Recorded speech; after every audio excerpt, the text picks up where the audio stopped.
Hello and welcome to the Good Girl Confessional podcast. I'm your host, Sandy Lowres, and the Good Girl Confessional podcast is proudly brought to us by WB40. No, it's not what you think. It's lube for your mind. Women Beyond 40 is a platform for women 40, 50, 60 and beyond. You can check us out at WB40.com. Before we begin today's podcast, I would like to acknowledge the traditional owners of the land on which this podcast is recorded. It is Aboriginal people of the Kulin Nations, and I pay my respect to their elders past, present, and those emerging, and pay homage to their ancient history of storytelling. Speaking of storytelling, today in the podcast, I am really thrilled to be chatting with an amazing woman. It is Alison Brahe-Daddo. Alison has had an incredible career from being a young model gracing the covers of everything from Dolly to Cosmo and Cleo, all the way through now to doing menopause advocacy through her incredible book that she wrote called Menopause Queen, Finding Your Majesty in the Mayhem. I love that title. And she's also co-hosting a podcast with her husband, Cameron Daddo, called Separate Bathrooms, where they talk about their 30-year marriage, how they stayed together, how much work is involved in that, but they also talk to other couples about what makes their marriages work and what doesn't. She's an absolute delight. Ali was so generous with her time here. I know you guys are going to love this podcast. Welcome to the Good Girl Confessional, Alison.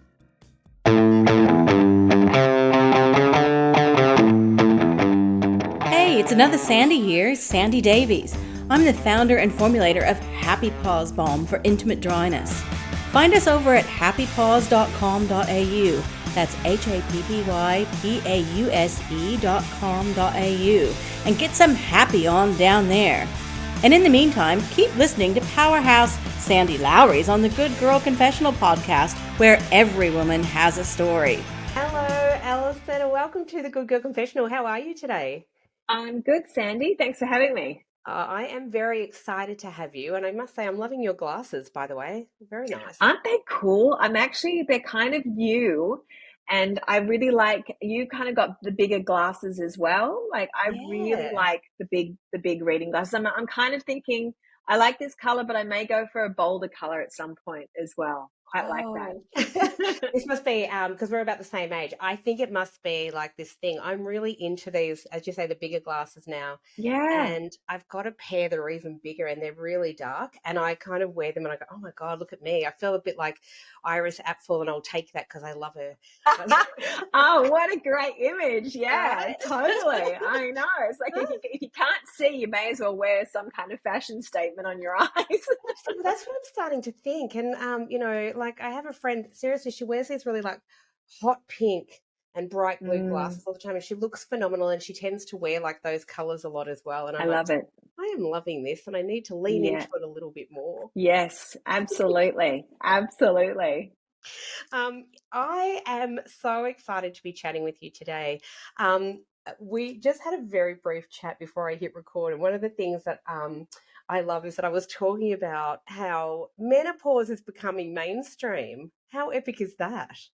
It's fantastic. I know we were saying that Oprah is now talking about it, which really shocked me because I thought, Oprah, isn't she well past menopause? Like, how old is Oprah? Isn't she a lot older than us? Or is that my imagination? She is. But you know what's fascinating about that? And I was talking to someone the other day about this, Sonia Lavelle, actually, who's a menopause chick, menopause advocate. But she was saying that, like obviously we know that menopause is that moment when, it's 12 months exactly since you've had a period. But women can have perimenopausal symptoms for up to like 15 years. And so absolutely, even beyond hitting that magical menopause mark, you can still have all the symptoms. And I think Oprah very cleverly has realized that there is kind of like a wave happening right now. Mm-hmm. And in her taking the lead on this menopause thing, it literally throws it into the mainstream.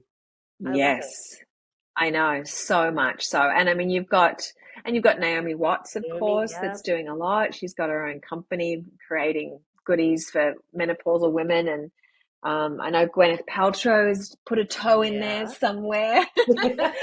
But yeah, I know it's fantastic. I'm just so thrilled every time I see it come up in the headline in mainstream media. I'm like, yep, that's right. Let's keep talking. We sort of have to, because I get really horrified when you see things like, 60 Minutes did, a whole story on menopause, but their big ad campaign for it on the lead up to was big, bold letters, on fire, almost going, taboo, we are breaking the taboo. And then you go, really, is it taboo? Why is it taboo? I don't really know. I don't know why previously it wasn't getting this kind of airplay, but I'm really loving that so many women, as you say, are talking about it.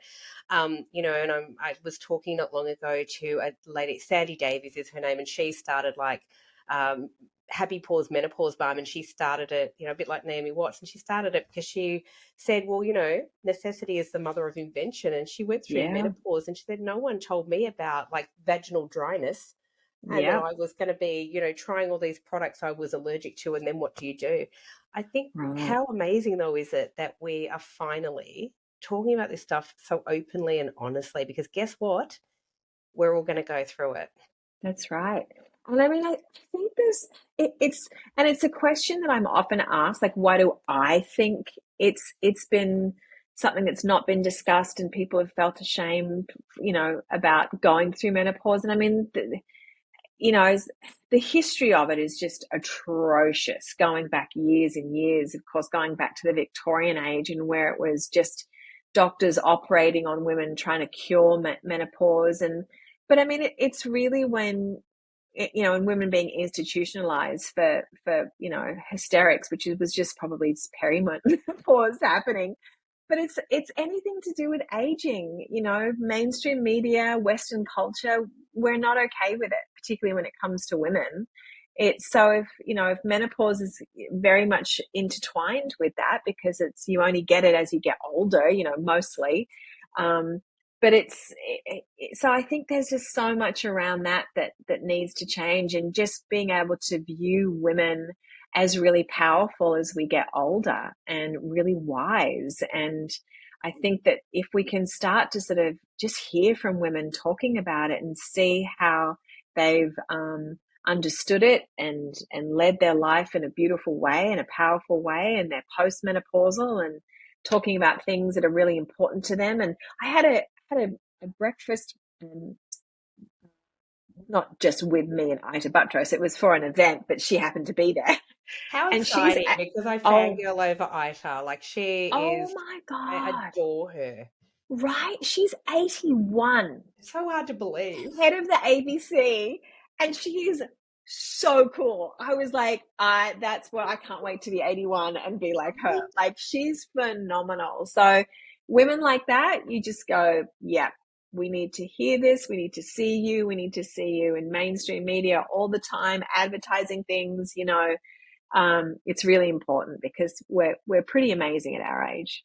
We are all amazing at our age and beyond. That's the thing, right? And beyond, I just went to a birthday party on the weekend for a very beautiful chick who I love, good friend of mine, who just turned 80. And she likes to say she was a 40 times 2 party, because she doesn't feel like, she said, I don't feel like 80. And I'm like, what is 80 supposed to feel like? Like, that's the thing. But there she turned up in her beautiful glittery silver coat and her, like, just stunning. Oh. And I'm like, I keep saying to her, I just want to be you, Lisa, when I grow up. That's who I want to be, right? Yep. But we can't, and I constantly say this on this podcast, on my platform, everywhere, because we have a magazine as well. We can't be what we can't see, right? We can't, right? It's very hard for us to envisage being at that age and being dynamic and amazing if we can't see proof of it, right? Yep, that's exactly right. Yeah, all the more important for, the spotlight to be on women of over a certain age. And I'm constantly blown away and impressed by, the more talks I do about the book and speaking with women, and just how, we've coped and dealt and worked through so much, not only physically, but emotionally and work-wise, and pretty much been handling it all. And, so we are the wise women. And there's a lot more older than me who are way wiser than me that I look to. But Yeah, it's just I'm just so super impressed by the women that I've been able to meet. Yeah, I bet. I mean, I'm exactly the same. And like, yourself included, but I am really in such a fortunate position to be a podcaster who deliberately made it a point of talking to women and talking about their hard, I call it hard won wisdom, over Yeah, the age of right. 40, 50, 60, 70, beyond. I've had guests on this podcast, one who is a wildlife photographer in her 80s. I Ah, mean, stand back. I'm just all these incredible women who are doing all of this amazing stuff, but they're not really getting any time in mainstream media. I don't understand yeah, why. I I mean, I'm one of those women that has, the Good Girl Confessional. Obviously, the name is a tongue-in-cheek nod to societal, the patriarchal view that women should be good and quiet and stay in their mm, lane, and I just mm, refuse to, right? And because I know myself what I'm bringing into the world, but I also see all these incredible bloody women over that age who are doing all these amazing things, right? And they're doing yeah. it, they did it with their periods, they're doing it through perimenopause, they're doing it post menopause, and you think, really, we're not done yet. Yeah, exactly. There's so much more that we're capable of, and so much more that we're not given credit for. And is that really loud in the background? Okay, is that okay? I can't hear Okay, it. great. Oh, we're good. It's a garbage truck pulling up to Oh, my house. no, I can't hear. I think Um, I've got like this kind of noise reduction thing going on, so we're all good. oh, fantastic. Yeah, no, it's so true. It's so true. And I'm so glad that we've got a podcast like yours that highlight women. It's exactly what we need. So, yeah. Oh, well, I love that you are a fellow podcaster, but before we get into that, I really want to talk to you about your book because you did mention it, and I'm super interested in how the book came about. So you wrote this amazing book, Queen Menopause, and I love this tagline, Finding Your Majesty in the Mayhem, because that really just resonated with me because I thought that's exactly what it's like. Mm. But tell me, how did the book come about? And really bold and brilliant of you to share your menopause story so openly, by the way, in this book, which is fantastic, which has helped so many women. How did it come about? Well, it was really, I think, unfortunately, like so many women, I had heard the word perimenopause and was like, I don't even know what that is. I'd heard menopause, but I was like, that's something that happens, when you're like 60, 65 and your period stops? Yeah, whatever. And then someone said, oh, you might be a bit perimenopausal. When I was feeling emotional one day, I was like, what?